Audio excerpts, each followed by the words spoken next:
हमने ट्राइगोनोमेट्री का इंट्रोडक्शन हमने थोड़ा सा दिया था। आज मैं उससे थोड़ा सा फॉरवर्ड कर रहा हूँ। उससे मैं आपको दिखाऊंगा कि आपका बेसिक्स अगर क्लियर है ना, तो फिर मैं आज क्वेश्चंस एक दो दिखाऊंगा, जिन क्वेश्चनों से आपका बेसिक्स वापस आएगा, क्लियर हो जाएगा। मुझे पता है बीच में ब्रेक थी, अनफॉर्चुनेटली आपको पता ही है वो। सो आज जो मैं स्टार्ट कर रहा हूँ ना, आपका बेसिक्स में फॉरवर्ड कर रहा हूँ। मैंने आपको बोला था कि ट्राइगोनोमेट्रिक रेशोस टोटल 6 होते हैं।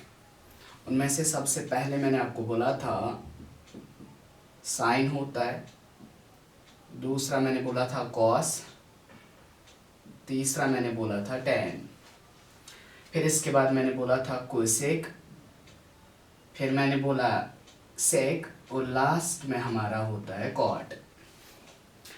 अभी मैं एक चीज़ क्या कम कर रहा हूँ वो ये है कि यहाँ पे इसके साथ एंगल होता है, वो मैं फ़िलहाल कंसिडर नहीं कर रहा हूँ, क्योंकि पहले आपको बेसिक समझाना है। अब कोई अगर आपको पूछेगा ना, ये साइन थीटा किसके इक्वल होता है, sine theta, cos theta, tan theta, या sine cos tan cosec sec cot किसके इक्वल होता है, इसके लिए मैंने आपको फॉर्मूला एक बोली थी, एंड वो फॉर्मूला शायद ये थी, दैट इज पंडित बाबा पंडित हरि हरि भगवान। कोई ये लेगा, अगर किसी को ये नहीं तो फिर वो याद रखेगा पोष बाया पोष हेव बाया। अगर ये भी नहीं तो फिर आपने सुना होगा वो पुराने ज़माने में जो कहते थे, some people have curly black hair to present beauty. आप उससे भी कर सकते हो, लेकिन मैं उसको नहीं ले रहा हूँ, मैं इतना लेंथ याद नहीं रखता, इसलिए शॉर्ट में आपका ये है, साइन आपको किसके इक्वल है, perpendicular divide by hypotenuse. Cos आपको किसके इक्वल है, it is base divided by hypotenuse. tan आपका किसके इक्वल है, it is base divided by perpendicular divide by base. Cosec फिर किसके इक्वल होगा, पहले का reciprocal, that is hypotenuse divide by perpendicular. Sec फिर किसके इक्वल होगा, it is hypotenuse divided by base. और परपेंडिकुलर किसकी, ये कॉट किसके इक्वल होगा, it is base divided by perpendicular. ये आपका था, दैट इज अगर आपको ये वाला रिजल्ट याद है ना, आपको वहां से निकालना आएगा, सर पहला वाला साइन, दूसरा वाला कॉस, तीसरा वाला टेन, फिर इसके बाद सर यहां से जाएंगे ना तो फिर पहले बनेगा कोसेक, यहाँ से जाएंगे सेक आएगा, ये लेंगे और कॉट आएगा। मीन्स आपको ये याद रहेगा क्योंकि ये आसान है, उतना मसला इसमें नहीं है। अब मैं समझाऊंगा आपको, अगर आपके पास ट्रायंगल होगा, आप वहाँ से साइन किस तरह लेते हैं। ये साइन है ना यहाँ तक, अब ये मीनिंगलेस है, अभी इसका मतलब ही नहीं है। या जो हमने कॉस लिया है इसका भी अभी मीनिंग ही नहीं है। मैं इसका मीनिंग समझाने जा रहा हूँ, आप इसका मीनिंग देखिए। मैं एक ट्रायंगल ले रहा हूँ, ट्रायंगल पे आप इसको समझेंगे। बस फिलहाल आप इतना याद रखेंगे, साइन किसके इक्वल होता है, कॉस किसके इक्वल, ये सारे रेशोस किनके इक्वल होते हैं। अब इसके बाद अगर मैं आपको बोलूंगा ना, मेरे पास कोई ट्रायंगल इस तरह है, ये कोई राइट एंगल ट्रायंगल है, और इस राइट एंगल ट्रायंगल में यहां पे मैं ले रहा हूं P, ये वाला हमारा Q, और ये हमारा R है। ये वाला राइट एंगल ट्रायंगल यहां पे राइट एंगल है, ये इसका अपोजिट साइड हमारा हाइपोटेन्यूज आएगा।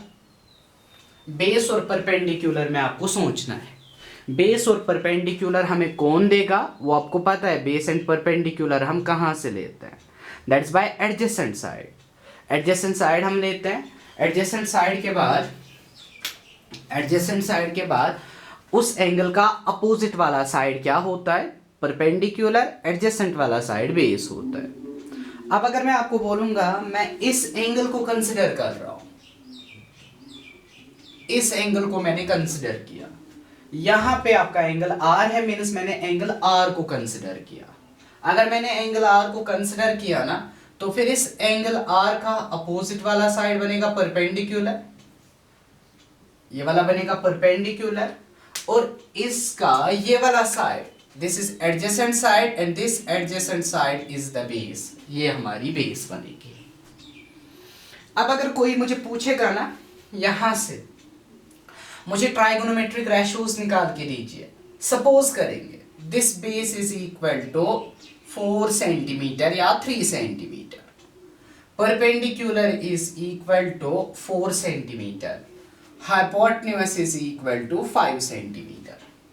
अब मुझे पूछा जा रहा है फाइंड ट्रिग्नोमेट्रिक फंक्शंस या ट्रिग्नोमेट्रिक रेशियोज, ट्रिग्नोमेट्रिक रेशियोज। आप ट्रिग्नोमेट्रिक फंक्शंस फाइंड कीजिए या आप ट्रिग्नोमेट्रिक रेशियोज फाइंड कीजिए। मैं इसमें क्या करूंगा, आपको पता है जो मैं रिजल्ट फॉलो करूंगा ना, मुझे ये पहले फाइंड करना है, मुझे इसमें साइन फाइंड करना है, मुझे इसमें कॉस फाइंड करना है, tan फाइंड करना है। कोई अगर आपको ट्राइगोनोमेट्रिक रेशियोज बोलेगा या ट्राइगोनोमेट्रिक फंक्शंस, दोनों सेम है। अब देखिए साइन मुझे निकालना है ना, अगर मैं निकालूंगा ना साइन, तो फिर मुझे इसके साथ एंगल लाना है, क्योंकि अभी ये इनकम्प्लीट है। ये तब फंक्शन बनेगी या तब ये रेशियो बनेगा जब इसके साथ एंगल होगा, जिस एंगल के अकॉर्डिंग आपको काम करना है। आपको पता है यहाँ पे एंगल आर है, मीन्स यहाँ पे बनेगा साइन आर, साइन आर। ये प्रोडक्ट में नहीं है, it is the complete function. Sine का मतलब ही नहीं है, एसाइन का मतलब ही नहीं है। जब इसके साथ आप आर रखेंगे ना, अब ये फंक्शन बन गई साइन आर। हाँ, इसके बाद कॉस आर मुझे निकालना है, उसके बाद मुझे टेन आर को निकालना है।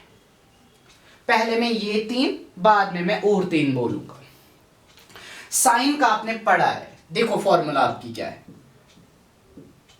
पंडित बाबा पंडित हरि हरि भगवान। साइन का वैल्यू क्या होता है, it is perpendicular divide by hypotenuse. मैंने लिखा perpendicular divided by hypotenuse. Cos का वैल्यू क्या होता है, it is base divided by hypotenuse. tan का वैल्यू क्या होता है, it is perpendicular divided by base. Triangle में जाइए, परपेंडिकुलर का वैल्यू देखिए 4 है, मीन्स आपका साइन आर आएगा 4 divide by hypotenuse is 5, means sine R का वैल्यू मिल गया आपको 4 डिवाइडेड बाय 5।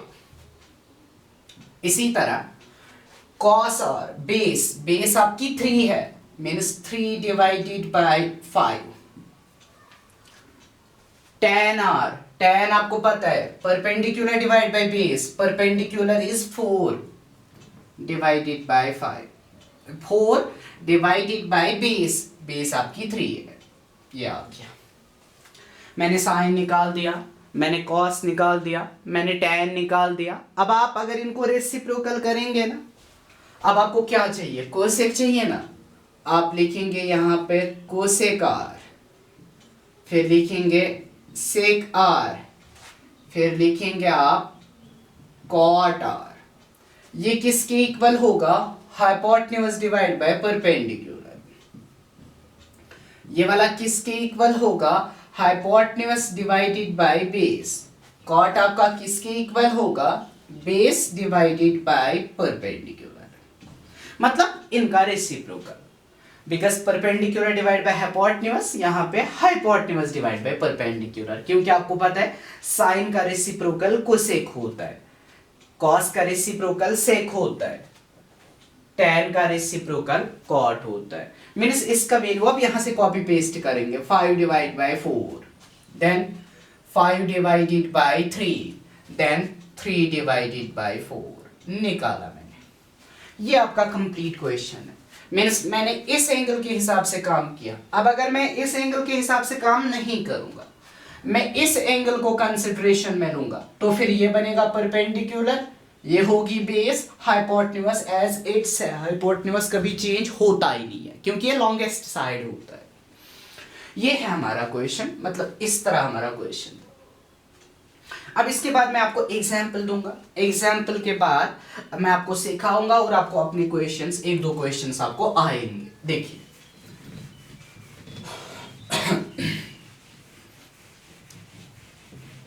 बेसिक्स आप याद रखेंगे, ये बेसिक्स ही है, मैंने कोई इसमें से कुछ मैंने अभी पढ़ाया ही नहीं। देखिए मेरे पास कोई ट्रायंगल है, देखो मेरा क्वेश्चन क्या पूछा जा रहा है, फाइंड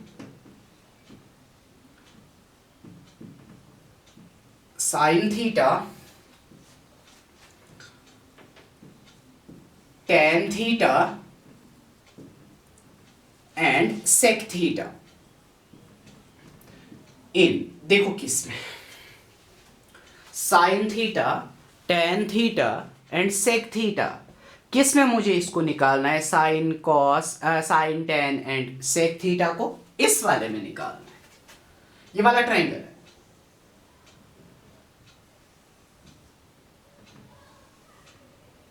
ये वाला ट्रायंगल, ट्रायंगल का नाम है ए बी सी। अब आप बोलेंगे सर यहां पे थीटा है ही नहीं कहीं पर, थीटा कहां से निकालेंगे? अब इस एंगल को थीटा लीजिए, मतलब वहां पे दिया होगा, मतलब मैं इस एंगल को अंदर से नाम दे रहा हूं थीटा। अब इसका नाम सी भी बोल सकते हो, अब इसका नाम थीटा भी बोल सकते हो। ज्यादातर हम एंगल को थीटा से डिनोट करते हैं, और वो थीटा हम कहां रखते हैं, एंगल के, ये ट्रायंगल के अंदर रखते हैं। This is the theta. अगर मैं आपको बोलूंगा हाइपोटेन्यूज आपका 10 सेंटीमीटर है, परपेंडिकुलर भी इसने दिया है एंड परपेंडिकुलर इज 6 सेंटीमीटर। अब देखिए इतना ही क्वेश्चन है, इस ट्रायंगल में से साइन निकालिए, tan निकालिए, sec निकालिए। आपको पता है ट्रायंगल मेरे पास है, राइट एंगल ट्रायंगल भी इसने बोला है, राइट एंगल ट्रायंगल है, हाँ कोई इशू है ही नहीं, इतना हमें पता है। लेकिन अब आगे चलिए, आगे चलिए, अगर आप tan निकालेंगे ना, साइन के लिए फॉर्मूला है परपेंडिकुलर डिवाइड बाय हाइपोटेन्यूज, लेकिन tan के लिए क्या है, perpendicular divide by base. Base missing है ना, सबसे पहले आपको क्या करना है, इस बेस को निकालना है, इस बेस को कहीं से फाइंड करना है। आप इस बेस को फाइंड करेंगे, इस बेस को हमने फाइंड करना है। देखो बेस को फाइंड करना है, और बेस को फाइंड करने के लिए हमारे पास रूल कौन सा है आपको पता है, राइट एंगल ट्रायंगल है ना, तो फिर हम यूज इसमें क्या करेंगे, पाइथागोरस थ्योरम। सबसे पहले आपको यही करना है, यूज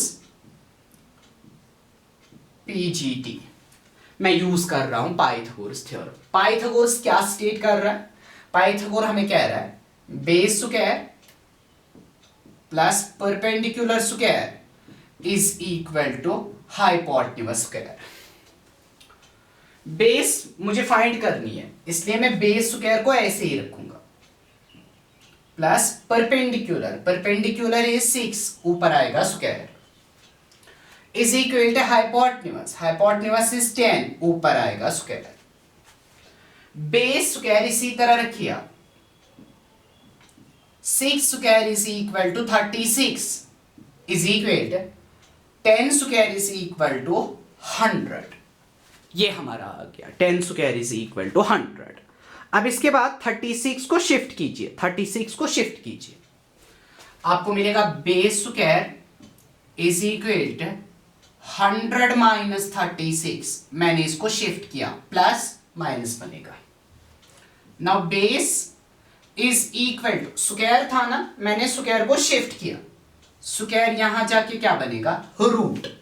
100 माइनस 36 कितना आएगा, 64, प्लस माइनस नहीं आएगा, क्योंकि आपको पता है बेस इज द डिस्टेंस, और डिस्टेंस हमेशा पॉजिटिव होती है, नेगेटिव नहीं होती है। और 64 का स्क्वायर रूट क्या होता है, दैट्स इक्वल टू 8, मींस आपको ये वाला में मिल गया, इसका वैल्यू आ गया 8 सेंटीमीटर, सेंटीमीटर, ये भी फिर सेंटीमीटर होगा। एक काम मैंने कर दिया कि मुझे निकालना क्या था, मुझे पहले बेस निकालनी थी, वो बेस मैंने निकाल दी, और ये आपके पास बेस का वैल्यू आ गया, base is equal to 8 centimetre. ठीक, अब आपने ट्रायंगल के तीनों साइड्स निकाल दिए ना। अब आप क्या करेंगे, वहां से देखिए आपको निकालना क्या क्या है, आपको ये क्या क्या पूछता है। आपसे ये पूछता है मुझे साइन निकाल के दीजिए, आपसे ये पूछता है मुझे टैन निकाल के दीजिए और मुझे सेक निकाल के दीजिए। आप लिखेंगे यहां पे साइन थीटा, फिर लिखेंगे टैन थीटा, फिर लिखेंगे सेक थीटा। ये तीन मुझे निकालने। अब अगर आपको याद है तो फिर आप सीधे अप्लाई करेंगे, अगर याद नहीं है तो फिर आपके पास रिजल्ट ये है, दैट इज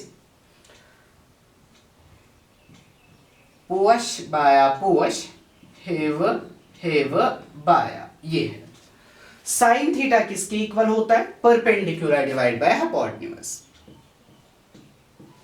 टैन थीटा किसके इक्वल होता है? ये है टैन, साइन ये है और टैन ये है, that is perpendicular divided by base. Sec किसके इक्वल होता है? ये है आपका sec, that is hypotenuse divide by base. हाँ, खुद आप देखिए साइन थीटा अगर परपेंडिकुलर डिवाइडेड बाय हाइपोटेन्यूज है ना, आप देखिए परपेंडिकुलर आपके पास कितना है? थीटा का अपोजिट वाला side, this is 6 means perpendicular is 6 divided by hypotenuse is 10। आप इसको सिंपलीफाई कर सकते हैं। अगर आप करेंगे 2 3 और 2 5 और ठीक है, नहीं करेंगे वो भी ठीक है। अब देखिए 10 perpendicular divide by base, perpendicular is 6 and base is 8, बनेगा 6/8। हाँ, इसके बाद सेक, सेक होता है hypotenuse divide by base, hypotenuse is 10 and base is 8। आपका वैल्यू आएगा 10 डिवाइडेड बाय 8। आपने निकाला जो निकालना था। अगर और 3 निकालने होंगे ना आपको, वो निकालना आएगा। ये आपका क्वेश्चन है, कंप्लीट क्वेश्चन आपका यही है। दैट इज आपसे पूछा जा रहा है कि आपके पास एक ट्रायंगल है और उस ट्रायंगल में एक साइड एब्सेंट है, 2 साइड्स इसने दिए हैं। आप वहां से साइन थीटा निकालिए, टैन थीटा निकालिए, सेक थीटा निकालिए। आप सबसे पहले क्या करेंगे? ये ट्रायंगल था ना, इसमें ये वाला साइड मत था, हाँ ये एब्सेंट था। आप सबसे पहले क्या करेंगे? अगर किसी भी राइट एंगल ट्रायंगल में 2 साइड्स होते हैं ना, तीसरा निकालने के लिए हम पाइथागोरस थ्योरम यूज करते हैं। मैंने पाइथागोरस थ्योरम यूज कर दी। पाइथागोरस थ्योरम यूज करने के बाद मुझे इस बेस का वैल्यू आ गया, दैट्स 8। मैंने यहाँ पे छोड़ा, फिर मैंने साइन निकालना आता है, कास हमने निकालना आता है, टैन निकालना आता है, सब कुछ हमने निकालना आता है। जो पूछा जाएगा वही उसी का आंसर दीजिए। मेरे पास 3 क्वेश्चंस थे, मैंने तीनों पार्ट्स का आंसर दिखा दिया। अब आपका मसला यहाँ पे है, इससे आप नहीं डरेंगे। अगर इसने थीटा नहीं दिया होता ना, ये देता यहाँ पे साइन सी, उसका भी वैल्यू वही आता, टैन सी एंड सेक सी। हाँ, ये इसका वैल्यू आता, लेकिन हम ज्यादातर एंगल थीटा देते हैं। This is the complete function. कोई इसको प्रोडक्ट नहीं बोलेगा। प्रोडक्ट मतलब साइन को हमने थीटा के साथ मल्टीपल किया, वो नहीं है, वो गलत है। It's not, it's a complete function. This is the complete function, complete function यही होता है। हर किसी क्वेश्चन में आप टैन देखेंगे, थीटा देखेंगे, ए देखेंगे, बहुत सारे रिजल्ट्स आप देखेंगे। दैट्स कभी उसने दिया होगा फाइंड साइन ए, कभी बोलेगा फाइंड साइन थीटा। इसमें ज्यादा पैनिक होने की जरूरत नहीं है, ये आपको आगे धीरे धीरे सब कुछ समझ आएगा। आप अपनी बुक को देखिए, पहला क्वेश्चन, दूसरा क्वेश्चन, तीसरा क्वेश्चन आपको निकालना आएगा। वो बहुत आसान से क्वेश्चन है, ज्यादा टफ क्वेश्चंस वहां से नहीं है। ऐसे ही आपको करना है। किसी ट्रायंगल में अगर 2 साइड्स होंगे, तीसरा आप निकालेंगे। और किससे निकालेंगे? That's by Pythagoras theorem. फिर आपको जो पूछा जाएगा उसका आंसर दीजिएगा। कल मैं आपकी टेक्स्ट बुक के क्वेश्चंस करूंगा, क्योंकि अब आपने फुल प्रिपेयर आप हो गए एक्सरसाइज के लिए। वो मैं इंशाल्लाह कल देखूंगा। इंशाल्लाह हम वही देखेंगे। आप बस इन तीनों लेक्चर्स को फिर से देखिएगा ताकि आपको वापस सब कुछ आ जाए। फिर मैं कल देखूंगा। कल हम आपके टेक्स्ट बुक के क्वेश्चंस 2-3 करेंगे और 2-4 आप खुद भी करेंगे, क्योंकि आपको पता है इन हालातों में खुद ज़्यादा करना होता है और टीचर आपको कम। मुझे थोड़ा सा आपको फैसिलिटेट करना है, मैं कर रहा हूँ और बाकी आप करेंगे। चलो आज के लिए काफ़ी है। Thank you.